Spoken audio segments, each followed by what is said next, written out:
to it, or any representative that is enrolled in their system, where then you can go in and actually see what Social Security has. Otherwise, before that, you have to ask them for a copy of the disc. Has anyone here received a disc or seen? They're kind of moving away from that, but the local office still does, and they will code it with a passcode that has to do with your Social Security number, so that it's safe to be mailing and for people to look at. So now that we're at the request for hearing, I want to give you guys a break, like in another 15 minutes, so that everyone can use the restroom or whatever. So I do need to watch this. So this is where the claim can really sit for a while. I was telling people like 18 months from this point till you get a hearing. In the past year, I've seen that go down. So now I would say more like 9 months. Social Security, I'm not sure what's going on. Like here in Pittsburgh, some St. Louis judges from the National Hearing Office have jumped in and helped any backlog. Pittsburgh was never really a huge backlog place. Like places in Atlanta were waiting like 500 days from the request for hearing to the hearing date. Yeah, and some people were really waiting a long time in different parts of the country. They were then had an initiative where they were really trying to get that cut down, and it seems like it's been working. Part of it too may even be the economy. This is a very, you'll see when the economy's doing better, there are less applicants, and when the economy goes sour, applicants go up. And that's because if you have someone who's able to get the job and maybe they're really hurting and the job's available, they might be just trying, you know what I mean, just kind of slogging through it, where once you start getting to a place where then there's no jobs to get, well, that back pay now has really just gotten to the point where, well, I can't get a job, I'm not able to work very well anyway when I'm doing it, and they'll try the disability avenue. So I think too, we're just maybe seeing less applicants right now, which if a recession does hit, then maybe you're saying maybe you see that change, and then the backlog will grow again. The best way I explain it to people is it's when you file that appeal, you're basically getting in line, and then it's just waiting for your claim to get processed. Once you have the hearing, that is a face-to-face when you finally get to talk to someone at Social Security. The nice thing is the judge is independent, so they're not stuck with these prior to denials and findings from individuals who actually haven't been seen. So it's totally new and independent, and they're there to talk to the individual, kind of get a sense of their day-to-day, how do your symptoms affect your functioning, stuff that paper doesn't tell them. Like maybe paper is documenting, yes, you have neck pain, yes, it's radiating down into your arm. But things that then can come up at the hearing that are helpful functionally is, well, the pain's radiating, I'm right-handed, and every time I try to pick up my coffee cup, my grasp is bad and I'm dropping it. Or, you know, they'll ask a lot of times, there's a coin on the table, can you pick it up or do you have to slide it? So things like that aren't necessarily in medical records. Things like, well, I'm napping twice a day for an hour each because I'm not sleeping very well at night. That doesn't necessarily translate into records. Or I ride the scooter at Walmart to get my groceries because I can't walk the store. So these are things that then at the hearing you can tell the judge about face to face. There's usually a vocational witness at the hearing. They aren't against the claimant. They're an independent, contracted person. They describe any of the past work, which then goes back to the needing the work history for the last 15 years there at the beginning and classifying that well. It's important too to classify that well because a lot of people don't maybe think about what they do at work. So maybe once in a while you had to unload the supplies if you worked in an office, which could have meant carrying the big box of paper. But whenever you look at the description that the person put down on how they did the job, they write like lift 5 pounds. It's not actually accurate, because even if it was once a month, you maybe lifted 20 pounds or 40 pounds. So that's where it's important to do those forms accurately and completely, because then at the hearing, the vocational witness will be able to correctly classify your past work. They do use, has anyone heard of the Dictionary of Occupational Titles, the DOT? No? This is a book. I say a book now, it's all online. The last time it was updated was like 25 years ago. And this is the book they're using to say, well, you can do that job, and that job. So this is somewhere where sometimes we're able to get appeals in at the federal court level, because I do have one, I've been to a conference where the presenter was able to show the job was sealer. So maybe you're thinking like sealing envelopes, or, I mean, this is what this person could go back to, but the presenter had illustrated that he actually looked up the DOT definition, and it's a sealer, someone who like wax seals, like on the head or something like that, which is a very physical job.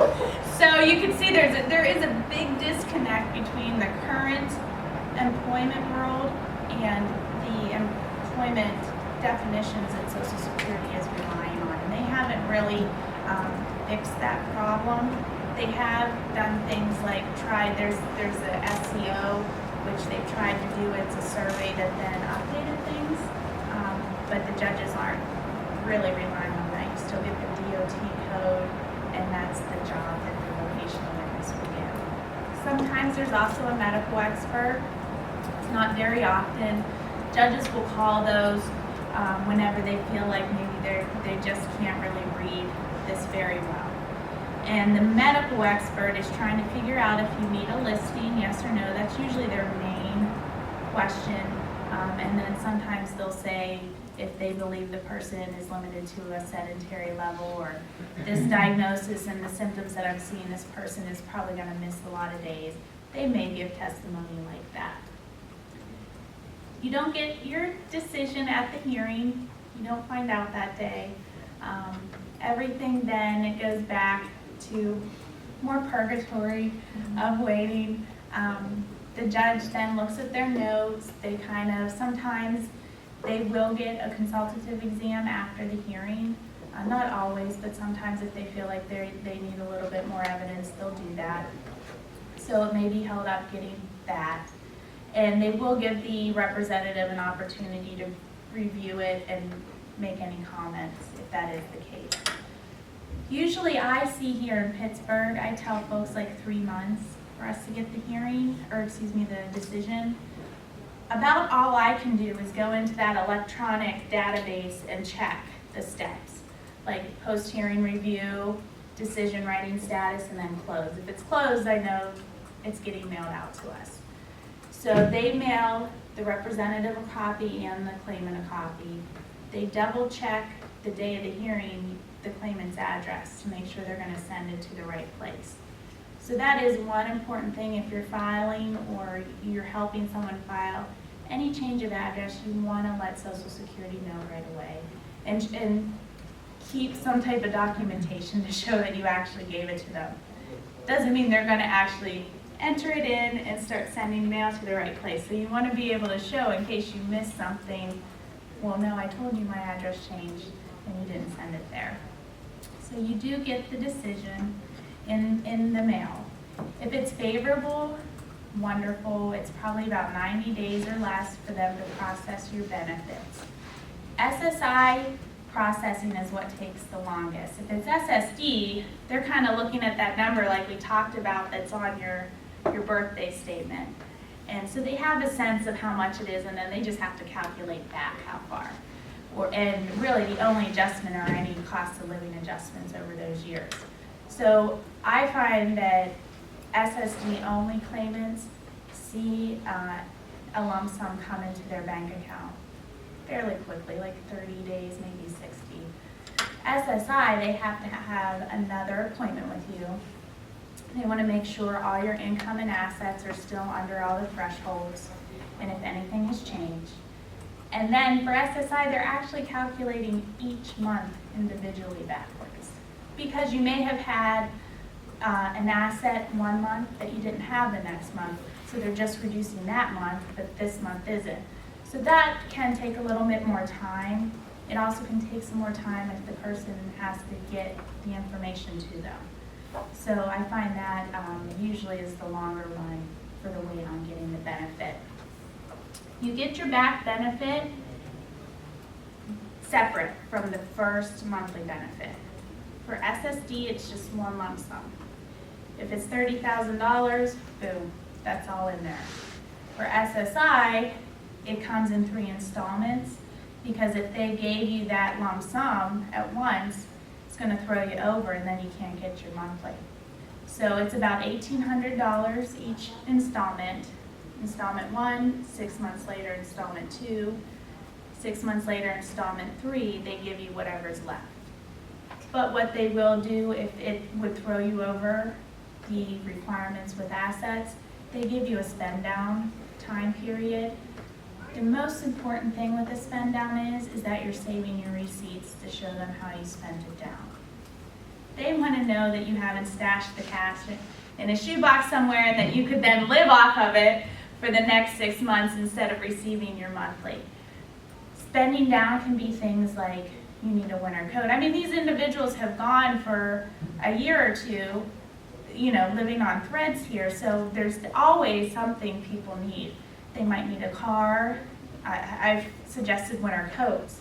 I see people come in little jackets and like, please, you just got this money, like go get warm clothes.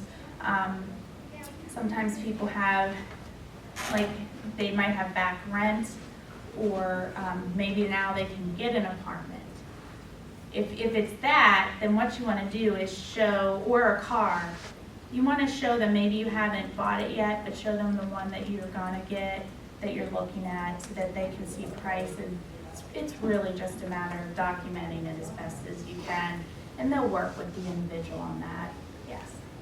You had said that when someone files for an appeal, that sometimes it's just they agree with what the original denial was. But when you do a hearing face-to-face, what are the chances of approval at that point? We found before, you would probably be like 60% likely to get denied on the application, 40% approved. And what we would find is that would flip at the hearing level. Now, there are a more conservative class of judges coming in over the last few years. So it has gotten harder to prove disability, where like 7 years ago, there were older judges or just a different set of thinking who would maybe read between the lines more.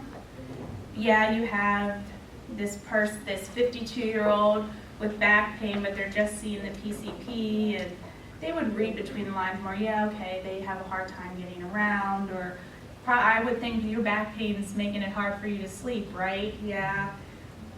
The new class of judges will not do that. Everything has to be very documented. So in terms of saying like that 60% now, if we have a judge who's like a 50% person who awards, that's a really good judge now. We used to have 70% payers. So you have a better chance. You're not, clearly you do, because I wouldn't be in business, right? If we were losing at the hearing level, I'm in the red. So you can win at the hearing. It's very case specific. If it's a younger individual, it's probably less likely. If it's an older individual, it's going to be more likely. It also depends on the treatment a lot. But you do have that, you have at least a 50-50 chance at the hearing. At the application, yeah, you're probably going to hit a wall. They're more likely, they're not seeing you. You're just a piece of paper. And I've seen where lately, I have a lot of older clients now, which is a new phenomenon, and they're finding at DDS that all these people can do heavy work. And that's because that's the only way for them to not be awarded based on the charts in the law. Once you're 50, there's charts in the law where if you did heavy work or medium work and now all you can do is sit down because of doing that you have a bad back and bad knees, you win. So then the 55-year-old comes in, well, he can win at light. So now all of a sudden these people with back surgeries can do medium and heavy work because that's the only way to deny them on the application. Where before they would have been awarded, but now I'm seeing a lot more denials. So I can't say an exact percentage, but you do have a chance. And one thing people worry about too, when we appeal it up and it comes back to the same judge, a lot of folks are instantly worried like that means, oh, they're just going to deny me again. But it isn't true. You know, I try to find something in the record to say, well, here's where you didn't, like, yes, you made a mistake, but it was probably an oversight, right, Judge? Or here's where a situation changed. So maybe you thought they could do light work at that point, but you see, like, a couple months later, this happens. So doesn't it make sense that now they're down to sedentary? And you can kind of massage that some and get an award. After, if you're denied, that's then you have one more appeal in the agency itself. It's to the Appeals Council. Appeals there go to one office in Falls Church, Virginia for the whole country, and they usually sit about a year there. So you really have to think about if you're taking it up to Appeals Council. We only take it to the Appeals Council if we're then planning to take it further to federal court. Because it would not make sense if the person does not have a good argument to have them sit for a year just to get denied again and then refile. You used to be able to refile as soon as you filed an appeal with the Appeals Council, and they changed that several years ago. So you need to do one or the other. So I try to look at which is your stronger avenue and tell people that way. So that gets us through the process. So why don't we take like a couple-minute break? People can stretch or use the restroom, and then we'll get into the pitfalls. So maybe like, I don't know, 10 minutes? The restrooms are on, you can go out either door to access the restroom. Let's get started. It looks like we have the mic and things hopefully are working now, and now we get to look at my pretty slides, and I'll hopefully click correctly. Just to tell you guys really quick, the materials that I brought, this is a reference source, and Achieva is going to have a link where there's a PDF that you can access it as well. And my website is mydisabilityattorney.com. We're also going to put a version on our website too. I have to actually thank Greg. That was his idea, and it was fantastic. I don't know why it never occurred to me.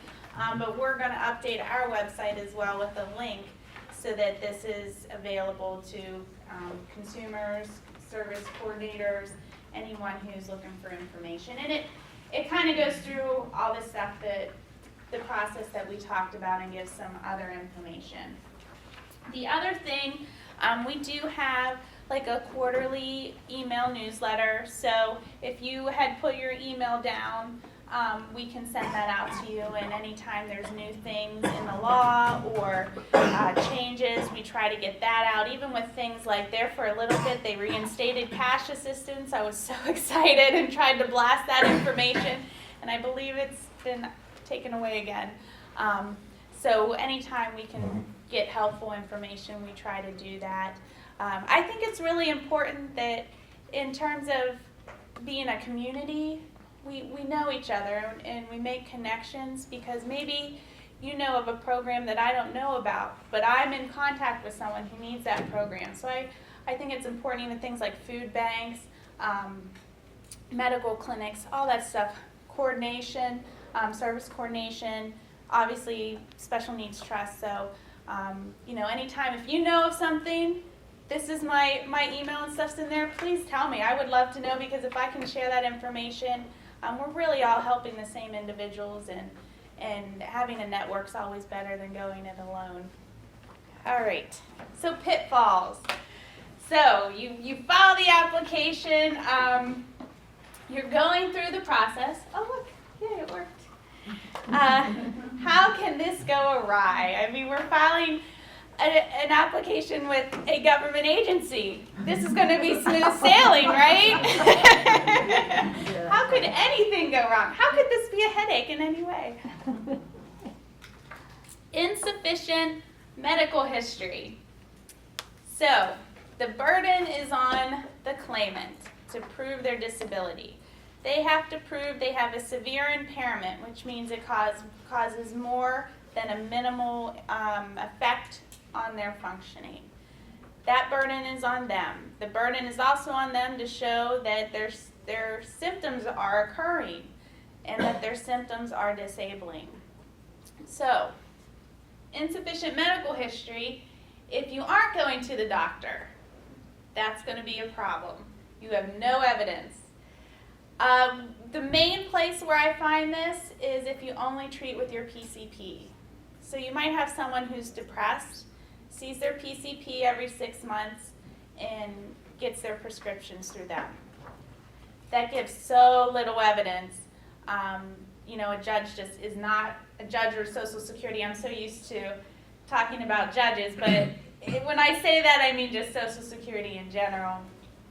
They're not going to think it's that bad. You're just seeing the PCP, getting your Zoloft or your Paxil, it must not be that bad. So that's one way that I see a lot of times. Another way, we might get the records and the person's treating with the PCP, but maybe the PCP has told them to go to the neurologist. They're having headaches. Here's the referral for the neurologist. Or, oh, you're having shoulder pain. Here's a referral for physical therapy. And the person doesn't follow up on it. Again, they have just tied their own hands because they have no evidence to prove it.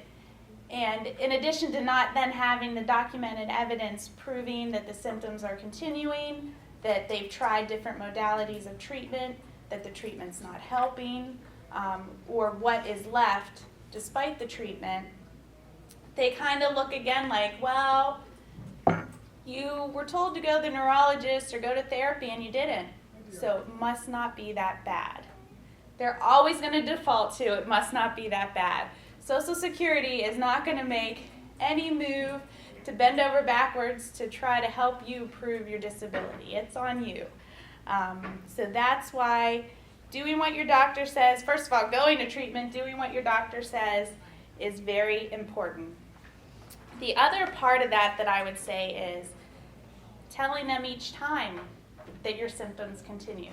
So it's human nature, right? Like someone says, hey, how you doing? Oh, I'm fine. But maybe in reality, oh, I have a headache right now. I want to go home and lay down. Like it's just human nature. So you walk into your appointment, hey, how's it going? Oh, everything's the same. That's going to reflect in a medical office note as stable, doing well.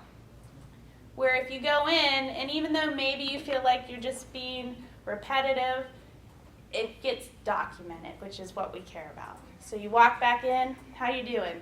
My neck still hurts. My knees are still hurting. My knee's still buckling. So even though you say that every time, it'll get written in there.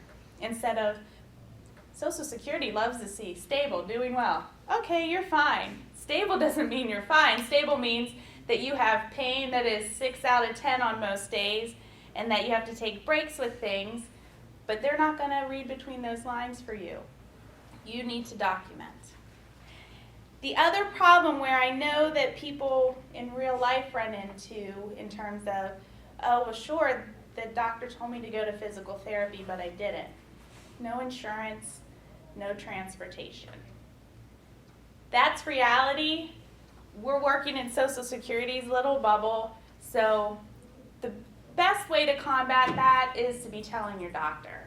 At least then it'll be documented instead of just you saying, well, my insurance doesn't cover that, or I can't get transportation. But that's where things like the connections that we have can maybe help individuals to know what programs. Because if someone said that to me, I always say things like, well, there's the MAP program in Allegheny County, where maybe you can get some transportation to your appointments, or if it's someone who's able to use the VA, you know, maybe the VA van that takes people around to transportation. I know they're not the best setup. I know people end up sitting and waiting so long for it, and it takes the whole day, but at least it gets you there, and it gets you the treatment, and it gets the documentation. But if you're telling your doctor and it's an insurance issue, they're gonna write that in there. Like sometimes I'll see insurance rejected the gabapentin or some type of thing like that, or maybe it's a migraine shot that someone wants to get that the doctor's prescribing and insurance has rejected it. Social Security can't hold that against you, but it's documented. It's not just you saying it. All right, so I did it once. Let's see, can I do it again? Working. Now at this point, I have a little note to myself to take questions, because I'm thinking this is probably a spot where people have questions about working. You can work and be disabled. Social Security's definition of work, they call it substantial gainful activity. Right now it's $12.20 a month gross. And I want to put gross in big flashing lights. It is not net. People will tell me how much they bring home all the time, and then I look at their earnings record, and here they've been over the whole time because it's gross. So everything, just gross, gross, gross. It's an either-or test. So up to 40 hours a week, or close to the 12.20 a month gross. If you're close to it, let's say you're at $12.10 a month gross. Well, what keeps you from getting the other $10? You know, so the closer you inch up to that line, the weaker your case. Let's say you work 40 hours a week and you only make $500 a month. You're working for their purposes. You work who wouldn't want this job? You work 1 hour a month, make $5,000. You're working for their purposes. So it is either or. Generally, I find if you're like 20, 25 hours a week, like $800 a month gross or less, that's a pretty safe spot where, not that if you can do more, do more. I'm never telling people to not try or to not work if they can work. But if you're trying, that's kind of a safe spot to try to see how it goes. If it's going great and you can take more on, great. You probably don't need this avenue. If that's the maximum you can do, then you're doing it and your claim, it can still keep going. If you tried that and it didn't work out, then your claim's still going and you haven't lost your foothold in this long process. I personally think that working adds to an individual's credibility. So I never tell someone to not try. The program is designed so that people can try. They don't want people to wait so long, get their disability, and then never try again because they're so afraid that they'd have to go through another 2-year process of no stability or income coming in. So you can try, see what happens. The important thing is to be documenting it in real time. Because if you're 2 years down the road at your hearing, and now the judge wants to know about the 3 months that you worked at whatever customer service rep place, they want to know like when, how much were you making, all things that probably at that point, oh no, I don't remember, I don't know. So just kind of documenting it while it goes on, I find is always the best thing to do. Same with medical evidence. You might start seeing a new doctor or have a consult, like document it then. If you have a representative, that's when you want to call. Or I love it, our office can accept text. If you can text us, our database can text you back and take text, which is the new toy that I love, because if you went to a consult, take a picture of that card, send it to me, and now we have it. So in a year, you're not trying to remember back, oh, I saw some neurologist that was on the north side, and then it just becomes, it's hard to track that down. So any documentation in real time works. You have to tell Social Security if you're working. A big pitfall could be not telling them, or if you're represented and not telling your representative. First of all, you don't want to commit fraud, right? At least I don't. Like, I prefer to stay out of jail.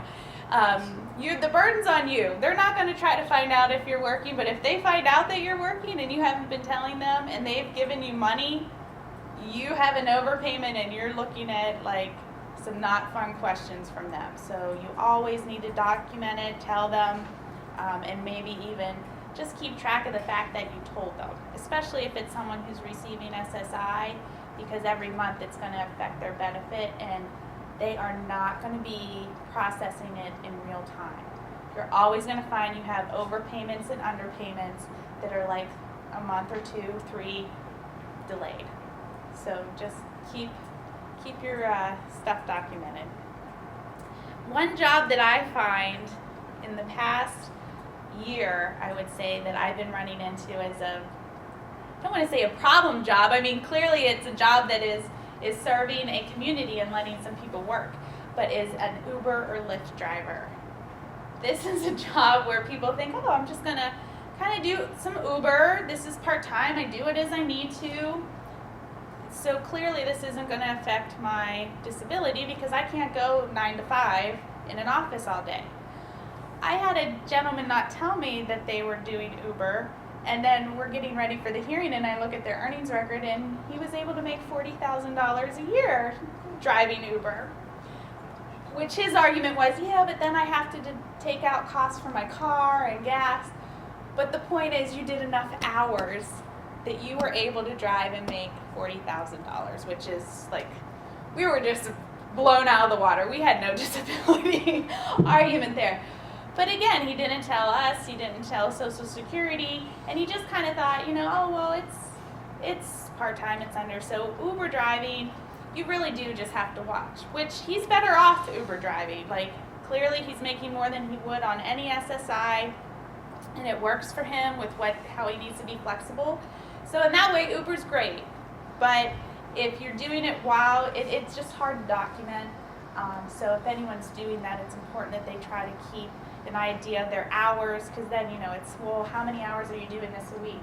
Oh, I don't know, it might be 3, it might be 20, it might be 40, and it varies, and no one's keeping track, because you're not getting, regular pay stub that says how many hours you work that pay period. You're kind of just getting a 1099 from Uber at the end of the year, which just has this big giant amount.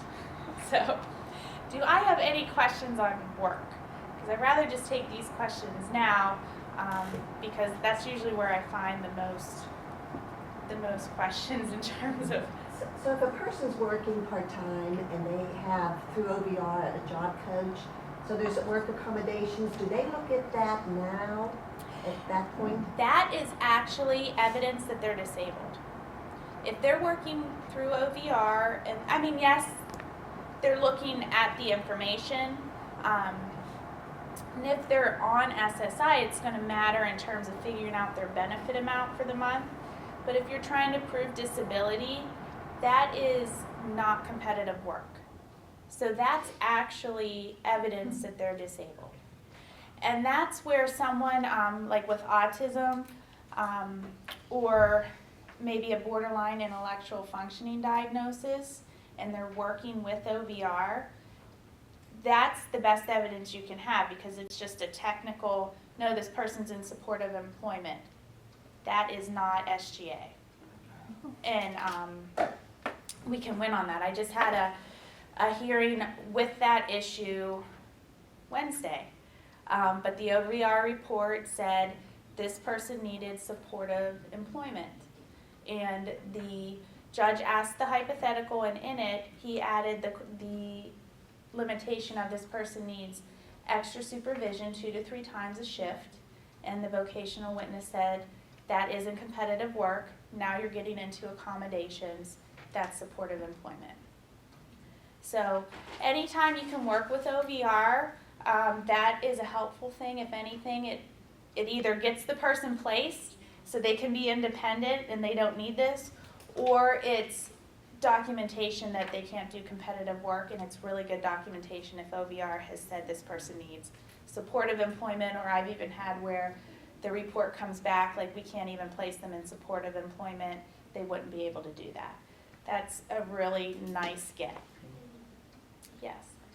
Is the 1220, is that for SSI and SSD, that number? Yes, yeah, because you're doing the same definition of disability and have all the same definitions of what work is allowed for both. It's just two different programs, so that one can be if you worked and paid in, and then if someone wasn't able to pay in, they needed to have a needs-based program as well. So if you're on SSI, would you, because that number is bigger than the maximum amount of benefit they would get. If they're working, they're doing $12.20 a month working, they're paying in Social Security taxes, and they're starting to buy insurance credits under SSD. So if they're actually doing work at that level, they probably, depending on how long it went for, have insured themselves under SSD. Did I see a hand over here at all?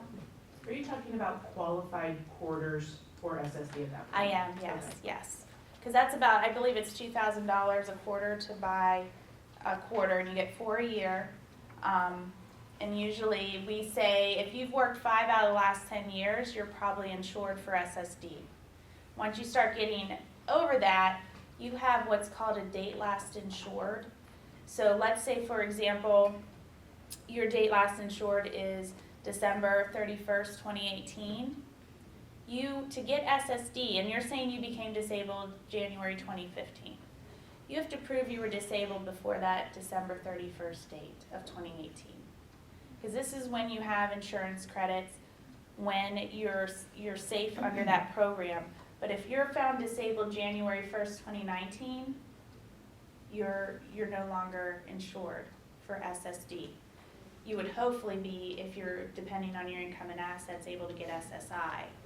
Or if you live in a household where the income and assets are too high, even though you're disabled January 1st, 2019, you're getting big fat zero. Because you're not eligible under either program to actually get a benefit. Does that make sense? Yes? Yeah. It used to be that if a person had a job and that's what he was trained for, whether he had a college degree or whatever it was, he was a mechanic, and his disability prevented him from doing his career, do they look at that important point, or do they say, oh, well, you can be retrained to do multiple other jobs? Couple little points on that. So it's a 5-step evaluation that they go through for the disability analysis. Step 4 is, can you return to your past work? And that's where I was saying earlier, it's really important that you fill out your work history describing your past work as accurate as possible. Because a little bit too, what I think is coming in there are these charts in the law once you turn 50. So if you did work where maybe you were on your feet, or lifting that once a month, putting supplies away, where yes, you had to lift 20 or 40 pounds, that's going to classify that work as light. But if you don't write that down and you're like, well, I sat at a desk a lot and I probably lifted 5 pounds, now it's classified as sedentary. And your past work's going to be classified as sedentary. So if they're saying, oh, well, sure, you can't be on your feet anymore because of your knees, and so we'll put you at sedentary, and you had past work at sedentary. So yeah, step 4, you can go right in, you can keep doing your sedentary work. Step 5, if they find that you can't do your past work anymore. So the past work instead was described correctly, and they say, okay, well, you're at sedentary, but yes, your past work was light and you can't be on your feet anymore, you're at sedentary. You can't do your past work anymore. So now we go to step 5, can you do any other work in the economy? If you're over 50, if you're 50 or over, that can be enough for you to get a finding of disability based on these charts. If you're under 50, then that's where we're talking about things like, well, okay, they couldn't do their past work, And probably the reason why they couldn't do their past work is like calling off, missing days, maybe needing redirected at the job task, and that's going to eliminate any work in the economy. Does that answer your question? Piggybacking on that, I got a 25-year-old who's never really worked in her field. That doesn't matter. Okay, Yeah. okay, It's if they've worked at all. okay. And that's where you have things, like I've talked to individuals who were maybe a chef and they can't be on their feet anymore in a hot kitchen because now they have cardiac issues. Well, and they're in their 40s, so well, why can't you do a sit-down job? Well, because it doesn't pay what my job in my field paid. They don't care. That's, again, reality versus Social Security's bubble. The question is, can you do any job in the economy? So you could be a CEO, not be able to be a CEO anymore, but if functionally you could be the fry cook at McDonald's, you can work. You're not disabled for their purpose. Okay. Any other questions? All right. Next pitfall is skipping the CE. So this is that exam that we kind of talked about earlier that doesn't always help. Doesn't mean it never helps. Certainly if this comes back helpful, that's really good evidence for us because we can say, well, even your doctor is saying this person has marked limitations. But you gotta go. If you don't go, they will reschedule for you. It's a quick phone call. If you have a representative, you tell your representative and that person can call and reschedule the appointment. If you don't show up, they just view it as not cooperating. It also doesn't give them the evidence that they need to make a determination. It is a reason they can deny you. So if you don't go to the exam, you will get a denial that says insufficient evidence. And if you look in the file, you'll see like maybe they'll reschedule it 3 times and the person just isn't showing up. You're gonna get denied. So just comply. It's, you know, it's probably an annoying few hours out of your day, and maybe you're not feeling well and don't want to do it, but just get it done. Otherwise, you're gonna get denied and maybe have a longer process than what you need. Lindsay, question. Yes. With that exam, are you bringing all of your prior medical history, since this is not, like, you are PCP and they are contracted through Social Security? That's a really good question. Supposedly, BDD, like the department in Social Security that ordered the exam, is going to give that examiner the medical information they have. A lot of times I read the report and it says, like, documentation provided, and it's usually none. So if you have something, take it. It doesn't hurt. Like I had an individual, which it is an autism case, and the mom had gotten an independent neuropsych exam done, and she asked me, she was like, well, now we're going to this CE, should I take that with us? Yes. Does not hurt. If anything, it gives that examiner some background. I can't promise they'll read it, but yeah, I think, and I would be picky on what I take. I wouldn't walk in with the stack like this.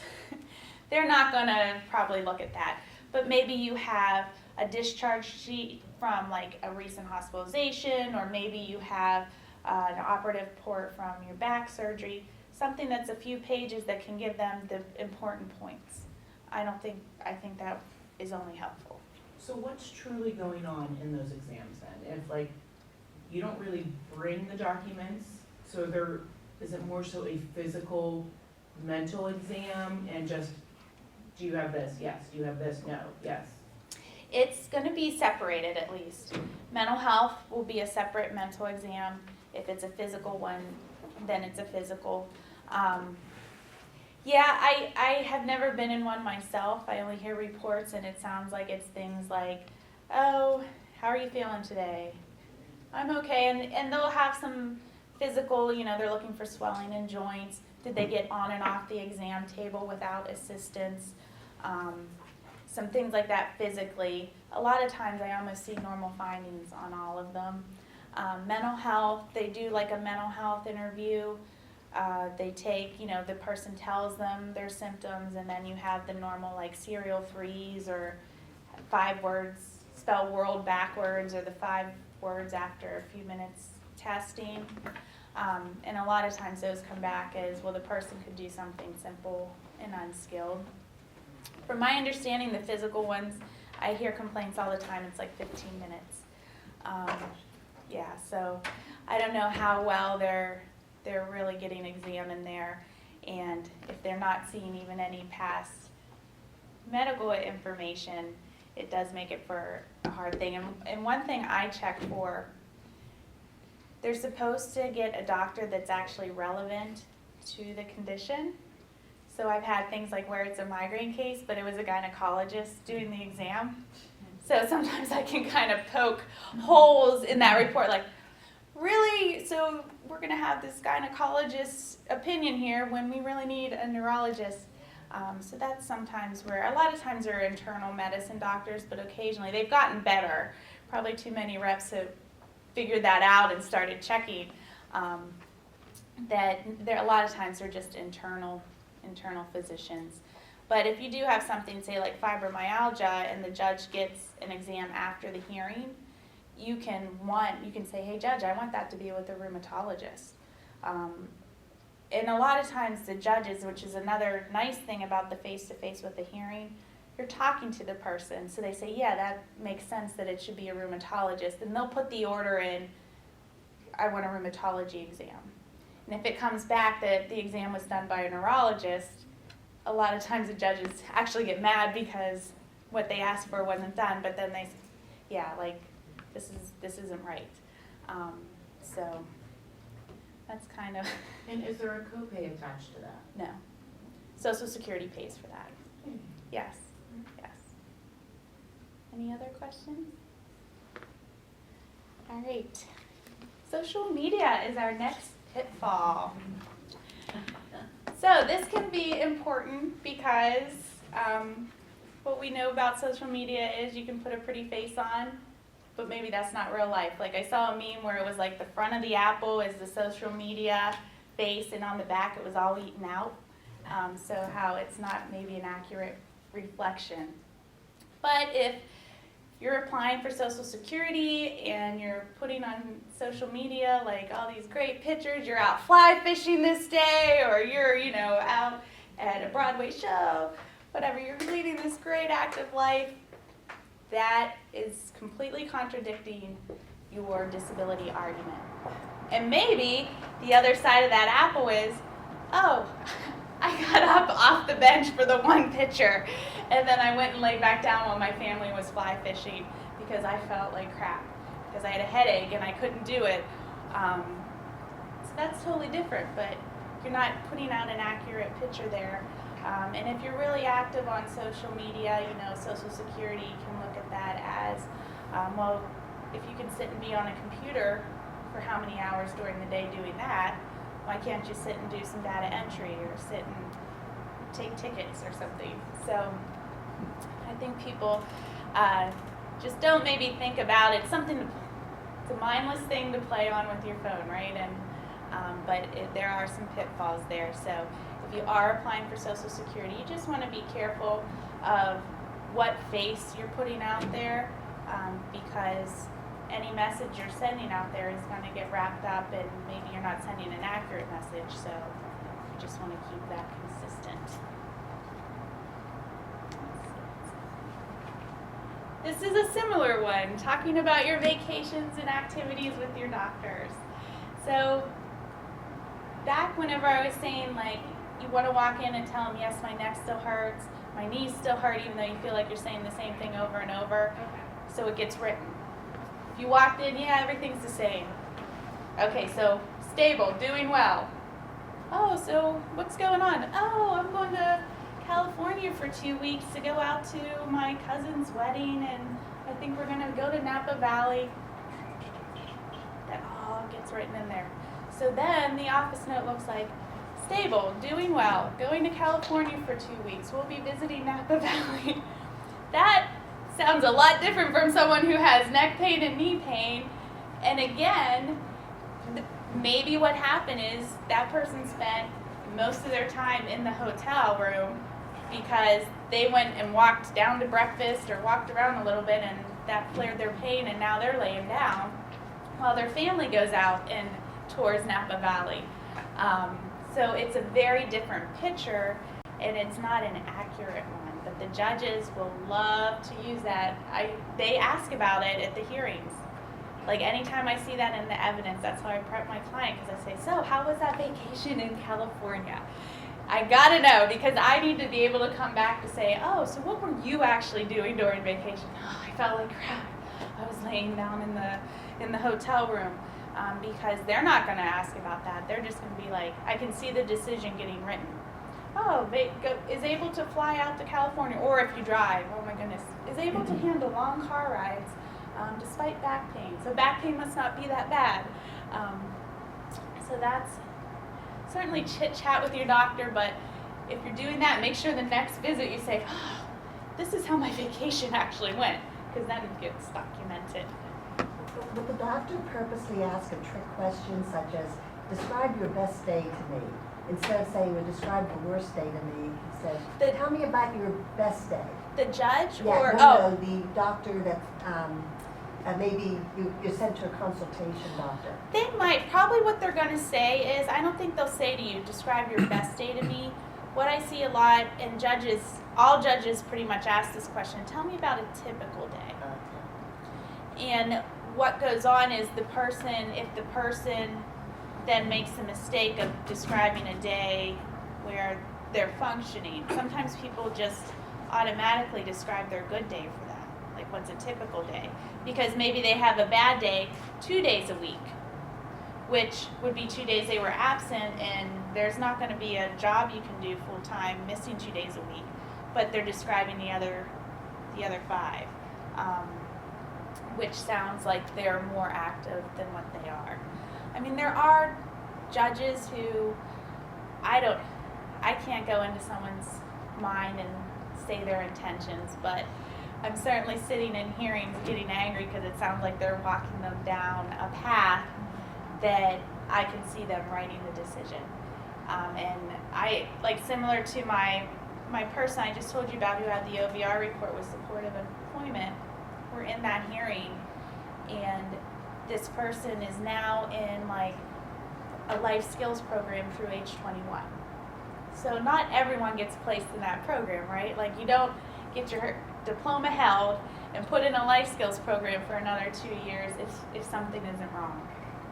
This judge, so how are you at math?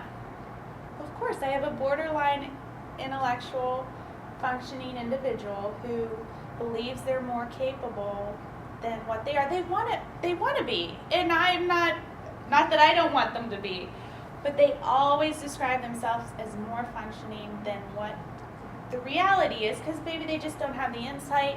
They're thinking about what they want to do. Oh, math's great. Math's easy for me.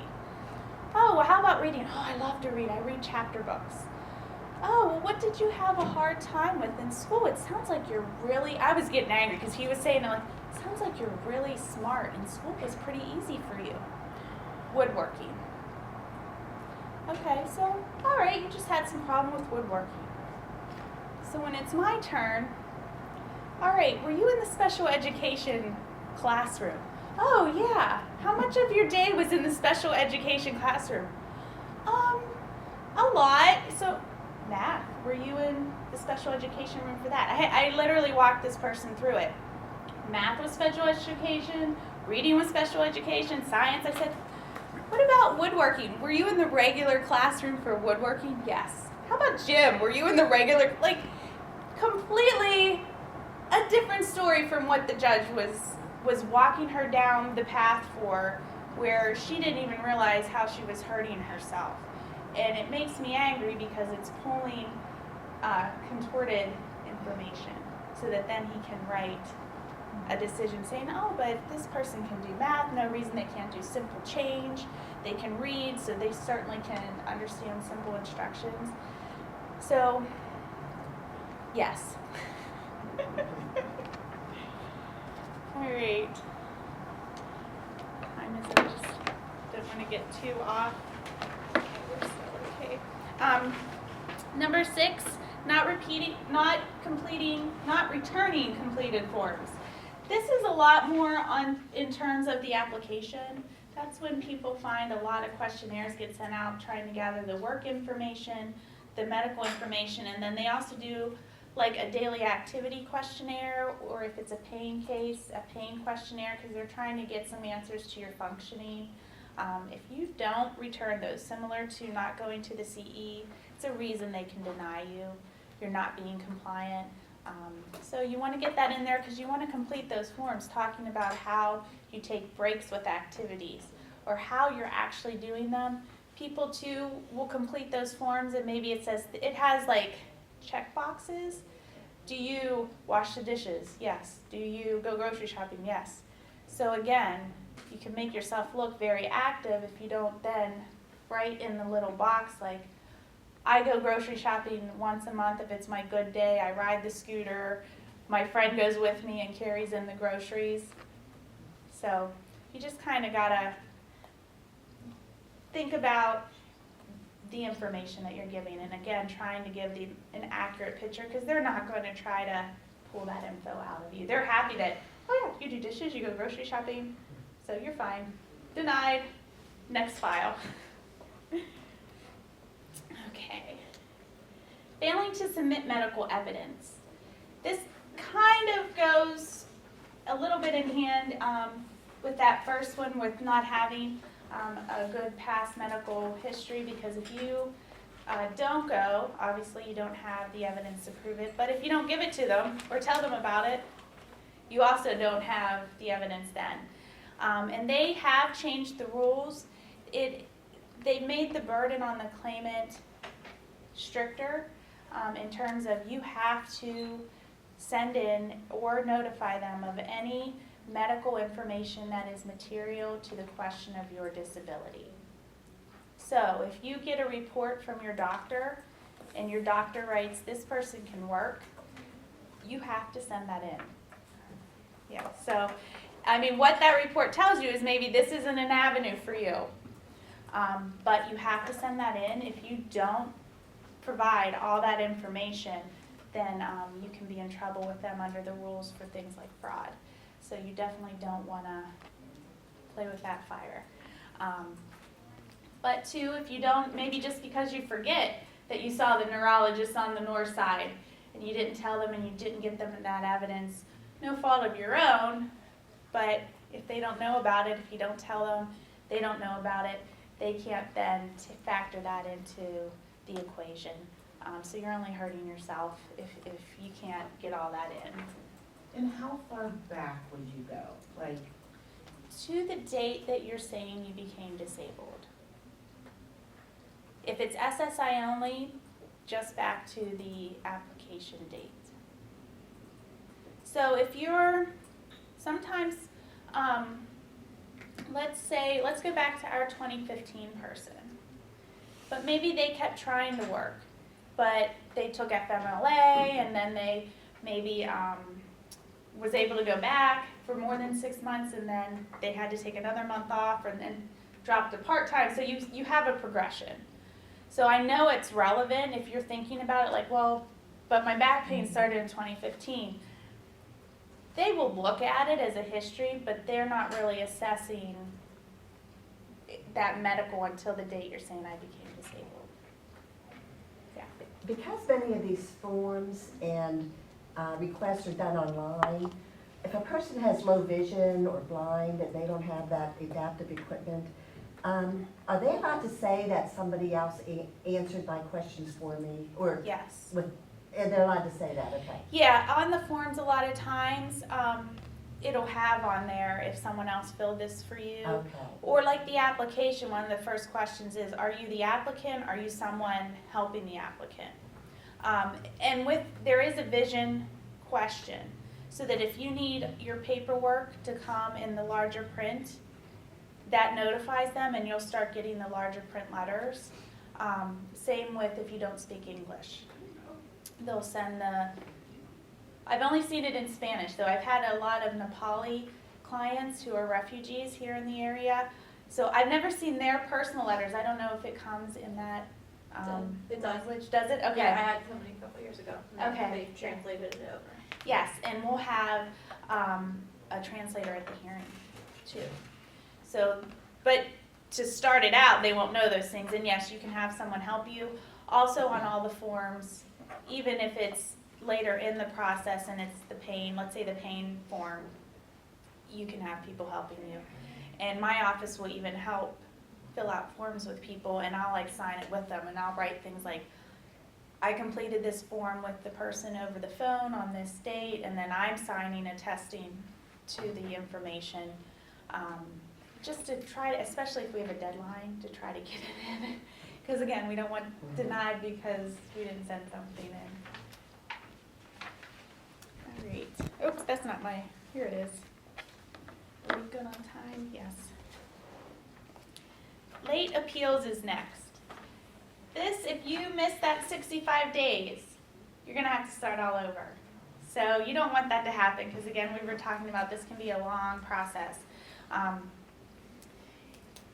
You can, if you miss the 65 days, let's say you're at day 68, you can file a notice to show good cause. If you're 30 days out, you're starting to get where it's kind of hard to actually get that granted. If you're 3 months out, like, it's just no-go. You just got to start over.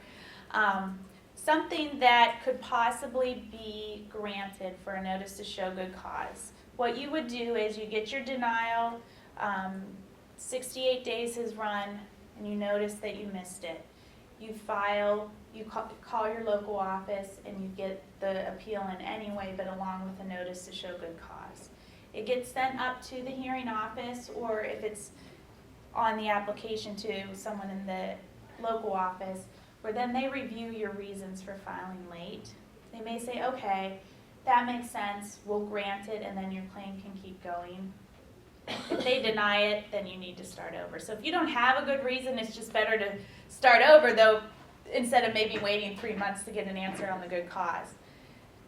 Good reasons that I've seen granted are things like if you have given them your new address, and you can show you gave them your new address, but they still sent your denial to the old address, so you had no idea you were even denied. That's a good reason for them to say, oh, no problem, we'll accept your late appeal and keep going.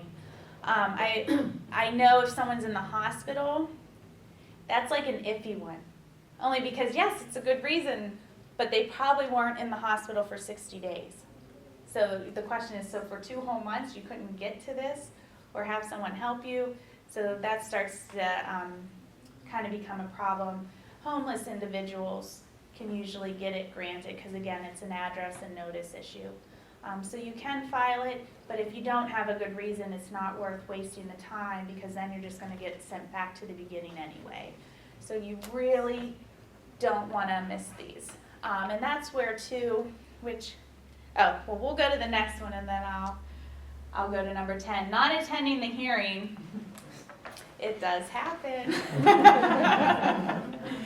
So you can have someone waiting for a year for this, and then the day comes and they don't come, and you don't know why. So you really want to attend.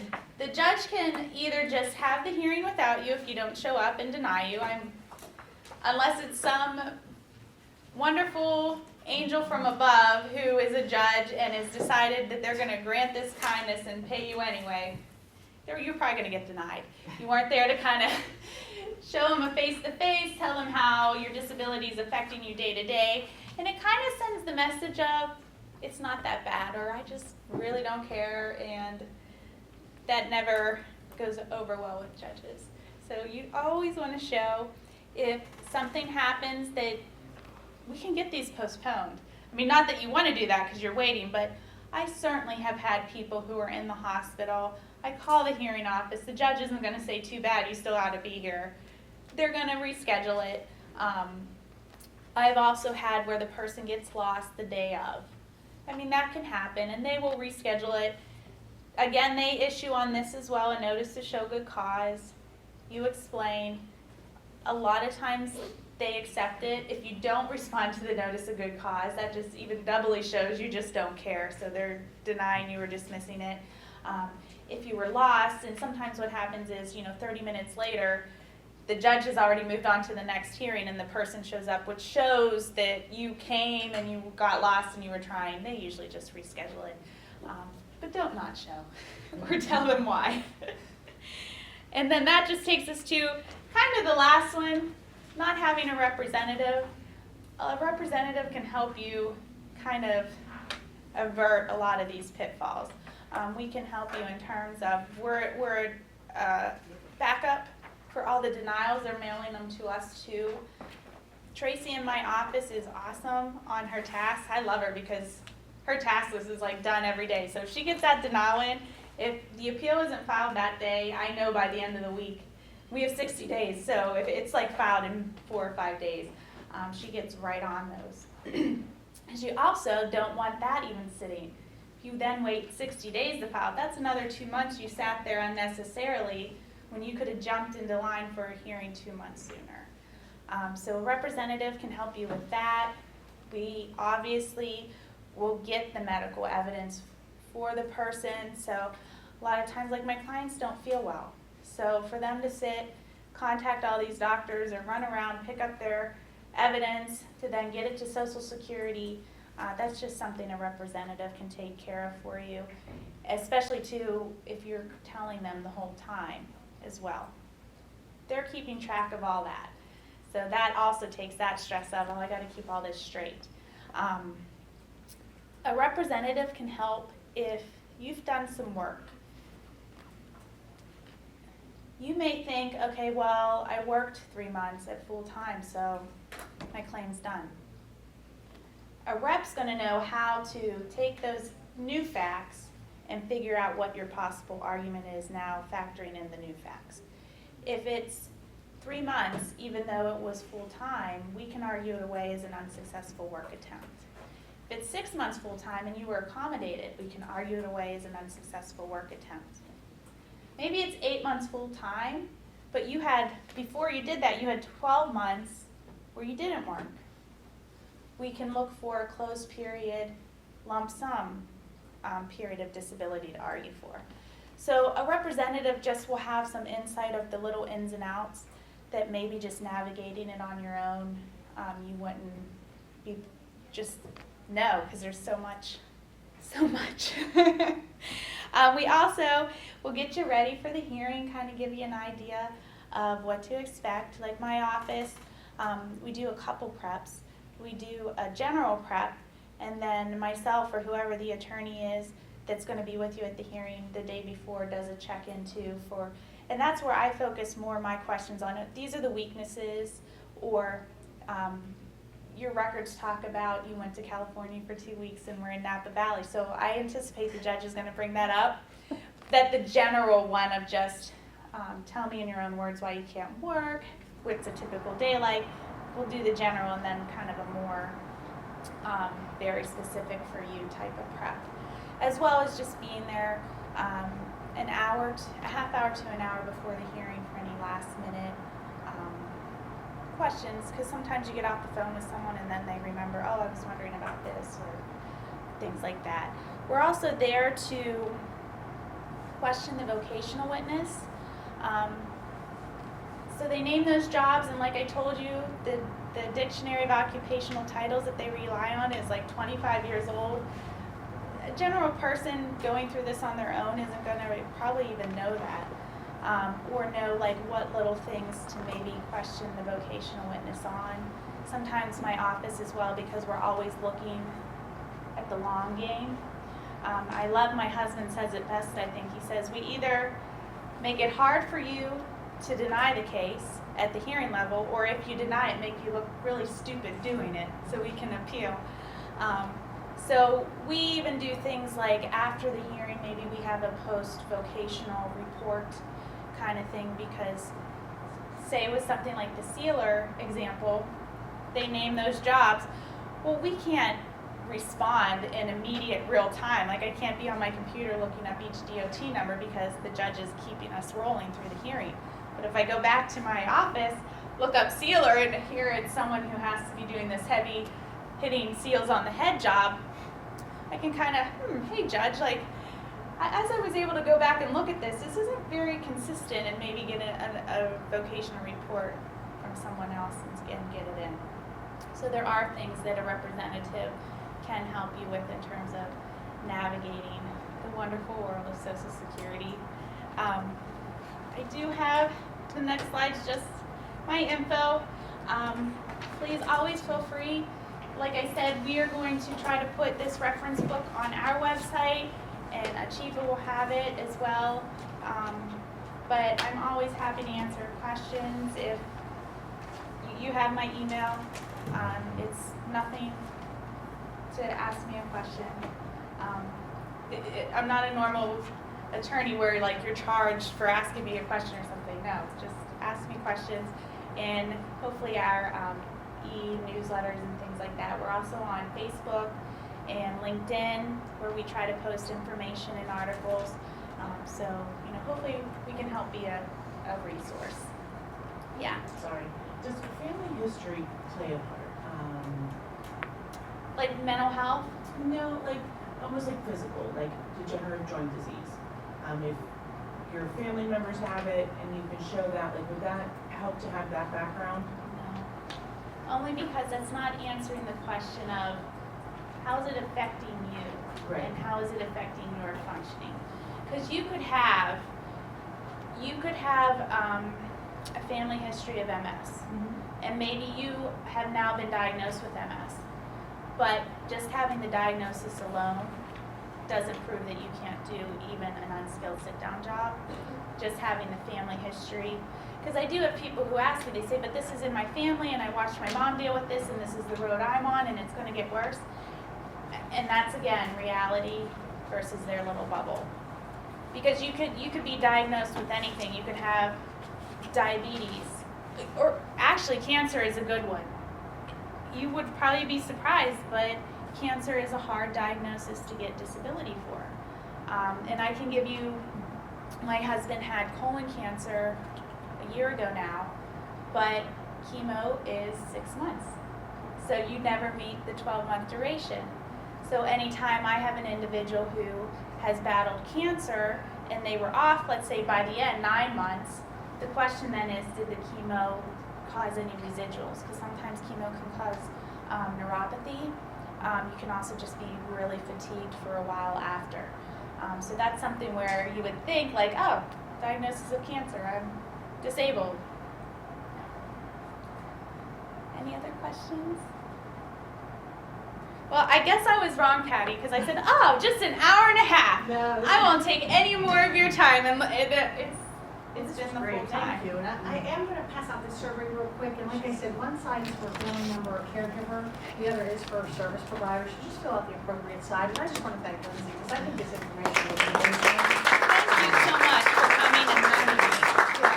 I'm out in the community a lot, talking to family members, and one of the things that I hear all the time, and the rest of our staff, is trying to manage this as a full-time job, and it changes, and you're confused, and let's face it, you have life, you're handling life stuff as well, your family, Running around to school, doctor's appointments. doctor's appointments, so this was great, and glad you do this. There's only one side.